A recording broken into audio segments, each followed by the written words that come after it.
Chandipuram વેસિક્યુલો virus જાણો A to Z। Chandipura રોગથી ગભરાવાની જરૂર નથી, પરંતુ હા સાવચેતી ચોક્કસથી રાખવાની છે। આ કોઈ નવો રોગ નથી। સામાન્ય રીતે વરસાદી ઋતુ અને ખાસ કરીને ગ્રામીણ વિસ્તારોમાં જોવા મળતો આ રોગ છે। એના વિશે આપણે જાણીશું કે આ રોગ કેવી રીતે નામ પડ્યું ચાંદીપુરા વેસિક્યુલો વાયરસ। તો મગજના તાવ એટલે કે CHPV ના રોગચાળો તાવના લક્ષણો સાથે વર્ષ 1965માં મહારાષ્ટ્ર રાજ્યના ચાંદીપુરા જિલ્લામાં નોંધાયો હતો। ત્યારબાદ આ રોગ આંધ્રપ્રદેશ અને ગુજરાત સહિતના અન્ય રાજ્યોમાં પણ રોગચાળો નોંધાયો હતો।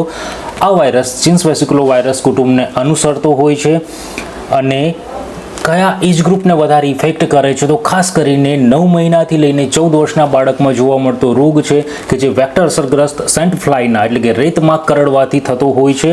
અને આપણે જાણીએ આજે કે લક્ષણો શું હોય છે આના। તો હાઈ ગ્રેડ તાવ જોવા મળે છે, એમાં ઝાડા ઉલટી જોવા મળે છે, માથાનો દુખાવો રહેતો હોય છે, ખેંચાવી આ ચેપગ્રસ્ત રોગના મુખ્ય લક્ષણ છે। અને આ પ્રકારના કોઈ પણ સિમ્પટોમ્સ લક્ષણો આપના બાળકને જણાય તો તરત જ નજીકના કોઈ પણ તબીબનો સંપર્ક કરવા આપને વિનંતી છે, જેથી કરીને આ રોગથી બચી શકાય, અટકાવી શકાય। એ સિવાય સાવચેતીના પગલાંના રૂપે આપ વારંવાર હાથ ધોઈ શકો છો, માખીવાળા ખોરાકને એવોઇડ કરો, બહારનું ખાવાનું એવોઇડ કરો, આપના બાળકને બહારનું ખાવાનું ના પાડો અને માખી મચ્છર જ્યાં રહેતા હોય તેવા વિસ્તારોમાં ખુલ્લો ખોરાક ખાવો ન જોઈએ।